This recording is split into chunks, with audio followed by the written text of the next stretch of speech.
Na Imam Shafi ni mmoja, amekataliwa mahala kadhaa kwa kutuhumiwa kana yatashayyau qalila, hata akatunga mashairi anena qalu tashayyata qultu kalla, sio au tarafatta, qalu tarafatta qultu kalla. Mashairi ya Imam Shafi, marafdhu dini wala i'tiqadi, wamenambia nimekuwa rafidhi, yani nimekuwa shia, nikamwambia kalla, urafidhi sio dini yangu wala itikadi yangu, lakini tawallaitu duna shakkin khaira imamin wa khaira hadi, lakini mimi namtawalisha Ali bin Abi Talib, nampenda. Sasa matatizo yangu ni nampenda Ali.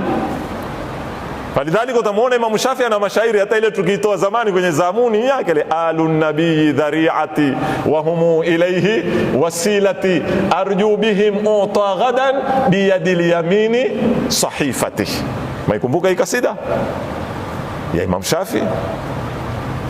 Katika kasida za Imam Shafi anena ye ya ahla baiti rasulillahi hubbukum fardhun min alqur'ani anzalahu kafakum min azimi alqadri annakum man lam yusalli alaykum la salata lahu. Tuambia ahli baiti, mtu anena Allahumma salli ala Muhammad asiengeze wa ali Muhammad hana swala, ikubaliwi swala hiyo. Ni Imam Shafi anena maneno haya, man lam yusalli alaykum la salata lahu. Jamaa wakamtupia kwamba tashayya, akaanza kubandikwa sasa zile kana yeye tashayya,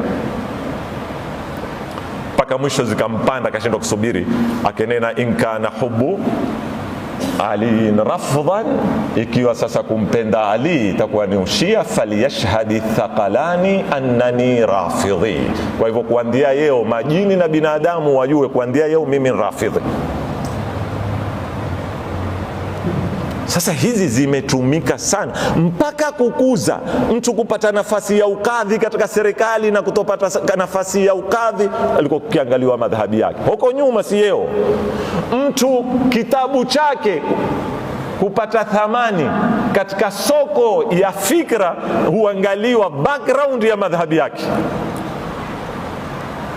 Mimi tawapa mfano kidogo tu muangalie vizuri sana.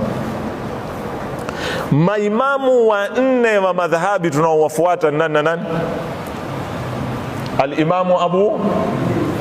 Al-Imamu simama hapo. Imam Bukhari umo katika maimamu wanne wanaofuatwa kwenye madhhabi? Hamo. Imam Malik ameandika kitabu cha hadithi kabla ya Imam Bukhari. Kwanza chake kiko kabla ya Imam Bukhari. Pili, yeye si mwanachuoni wa hadithi peke yake, yeye ndo mwanachuoni wa madhhab, lakini kitabu chake hakiko number 1 wala katika listi ya vitabu 6 zinazotegemewa. Kwa nini? Muwatta Imam Malik haina thamani leo katika soko ya zitabu kulinganisha na sihahu sita Imam Bukhari, Imam Muslim, Imam Nasai, Imam Abu Daud, Imam Tirmidhi. Kwa nini Imam Malik? Kwa nini kitabu chake haikupata soko? You have to research it. Kina nini ndani ya kile kitabu? Sasa utakuta taasub mpaka imeenda kuteremsha watu na kupandisha watu.